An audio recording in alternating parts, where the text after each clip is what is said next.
ಪಶ್ಚಿಮ ಕರಾವಳಿಯುದ್ದಕ್ಕೂ ಜೂನ್ 1ರಿಂದ 61 ದಿನಗಳ ಕಾಲ ಯಾಂತ್ರೀಕೃತ ಮೀನುಗಾರಿಕೆಗೆ ನಿಷೇಧ ಜಾರಿಯಾಗಿದ್ದು, ಇದರೊಂದಿಗೆ ಮೀನುಗಾರಿಕೆ ಚಟುವಟಿಕೆಗಳು ಬಹುತೇಕ ಸ್ಥಗಿತಗೊಂಡಿವೆ.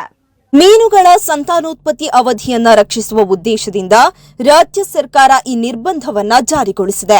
ಮಳೆಗಾಲವು ಹೆಚ್ಚಿನ ಕಡಲ ಪ್ರಭೇದಗಳ ಸಂತಾನೋತ್ಪತ್ತಿಯ ಪ್ರಮುಖ ಕಾಲವಾಗಿದ್ದು, ಈ ಅವಧಿಯಲ್ಲಿ ಯಾಂತ್ರೀಕೃತ ಬೋಟುಗಳ ಕಾರ್ಯಾಚರಣೆಯಿಂದ ಮೀನುಗಳ ಮೊಟ್ಟೆ ಇಡುವಿಕೆ ಹಾಗೂ ಬೆಳವಣಿಗೆಗೆ ತೊಂದರೆಯಾಗುವ ಸಾಧ್ಯತೆ ಇದೆ.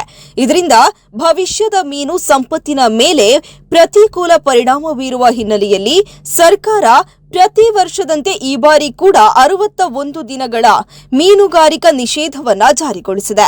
ದಕ್ಷಿಣ ಕನ್ನಡ ಜಿಲ್ಲೆಯ ವ್ಯಾಪ್ತಿಯಲ್ಲೂ ಈ ಆದೇಶ ಅನ್ವಯವಾಗಲಿದ್ದು, ಮುಂದಿನ 2 ತಿಂಗಳ ಕಾಲ ಮಂಗಳೂರು ಮೀನುಗಾರಿಕಾ ಬಂದರಿನಲ್ಲಿ ಹೆಚ್ಚಿನ ಮೀನುಗಾರಿಕೆ ಸಂಬಂಧಿತ ಚಟುವಟಿಕೆಗಳು ಸ್ಥಗಿತಗೊಳ್ಳುತ್ತವೆ. ಆದರೆ ಯಾಂತ್ರೀಕೃತ ಮೀನುಗಾರಿಕೆಗೆ ಮಾತ್ರ ನಿಷೇಧ ವಿಧಿಸಲಾಗಿದ್ದು, ಸಾಂಪ್ರದಾಯಿಕ ನಾಡದೋಣಿಗಳ ಮೂಲಕ ಮೀನುಗಾರಿಕೆ ನಡೆಸಲು ಅವಕಾಶ ನೀಡಲಾಗಿದೆ. ನಾಡದೋಣಿ ಹಾಗೂ ಬಲೆಗಳನ್ನು ಬಳಸುವ ಮೀನುಗಾರರು 10 ಅಶ್ವಶಕ್ತಿಯ ಎಂಜಿನ್ಗಳನ್ನು ಬಳಸಿ ಸಮುದ್ರ ತೀರ ಹಾಗೂ ನದಿ ಪ್ರದೇಶಗಳಲ್ಲಿ ಮೀನುಗಾರಿಕೆ ಮುಂದುವರಿಸಬಹುದಾಗಿದೆ.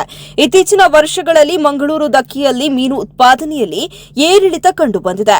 ಕಳೆದ ಸಾಲಿನಲ್ಲಿ ಉತ್ಪಾದನೆ ಕುಸಿತ ಕಂಡಿದ್ರೂ 2025-26ನೇ ಸಾಲಿನಲ್ಲಿ ಗಮನಾರ್ಹ ಚೇತರಿಕೆ ದಾಖಲಾಗಿದೆ. ಮಧ್ಯಪ್ರಾಚ್ಯದಲ್ಲಿನ ಸಂಘರ್ಷದಿಂದ ಇಂಧನ ಪೂರೈಕೆ ವ್ಯತ್ಯಯ ಮತ್ತು ಬೆಲೆ ಏರಿಕೆಯ ಪರಿಣಾಮ ಮೀನು ಮಾರುಕಟ್ಟೆಯ ಮೇಲೂ ಕಂಡುಬಂದಿದ್ರು, ಕಳೆದ 3 ವರ್ಷಗಳಿಗೆ ಹೋಲಿಸಿದಾಗ ಗರಿಷ್ಠ ಪ್ರಮಾಣದ ಮೀನುಗಾರಿಕೆ ಈ ಸಾಲಿನಲ್ಲಿ ನಡೆದಿರುವುದು ವಿಶೇಷವಾಗಿದೆ ಎಂದು ಅಧಿಕಾರಿಗಳು ತಿಳಿಸಿದ್ದಾರೆ. ಅಂಕಿಅಂಶಗಳ ಪ್ರಕಾರ 2023-24ನೇ ಸಾಲಿನಲ್ಲಿ 3,976 ಕೋಟಿ ರೂಪಾಯಿ ಮೌಲ್ಯದ 2,39,758 ಟನ್ ಮೀನು ಲಭ್ಯವಾಗಿದ್ದರೆ, 2024-25ರಲ್ಲಿ 2,220 ಕೋಟಿ ರೂಪಾಯಿ ಮೌಲ್ಯದ 1,71,795 ಟನ್ ಮೀನು ದೊರೆತಿದ್ದು, 2025-26ನೇ ಸಾಲಿನಲ್ಲಿ 3,856 ಕೋಟಿ ರೂಪಾಯಿ ಮೌಲ್ಯದ 1,97,381 ಟನ್ ಮೀನು ಉತ್ಪಾದನೆಯಾಗಿದೆ.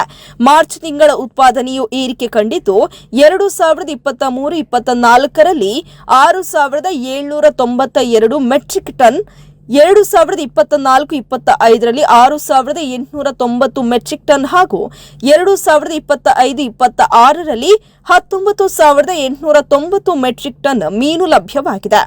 ಇದರ ಮಧ್ಯೆ ಮಂಗಳೂರು ಮೀನುಗಾರಿಕಾ ದಕ್ಕೆಯ ಮೊದಲ ಮತ್ತು 3ನೇ ಹಂತದ ಅಭಿವೃದ್ಧಿ ಕಾಮಗಾರಿಗಳು ಪ್ರಗತಿಯಲ್ಲಿದ್ದು, ಮೀನುಗಾರಿಕಾ ಚಟುವಟಿಕೆ ಮುಗಿಸಿ ಮರಳುವ ಬೋಟ್ಗಳಿಗೆ ಲಂಗರು ಹಾಕುವುದು ಸವಾಲಾಗಿ ಪರಿಣಮಿಸಿದೆ. ಅಭಿವೃದ್ಧಿ ಕಾಮಗಾರಿಯಿಂದಾಗಿ 1,400 ಮೀಟರ್ ಉದ್ದದ ದಕ್ಕೆಯಲ್ಲಿ ಪ್ರಸ್ತುತ ಕೇವಲ 250 ಮೀಟರ್ ಪ್ರದೇಶ ಮಾತ್ರ ಬಳಕೆಗೆ ಲಭ್ಯವಿದ್ದು, ಮೀನುಗಾರರು ಹಲವು ತೊಂದರೆಗಳನ್ನು ಎದುರಿಸುತ್ತಿದ್ದಾರೆ.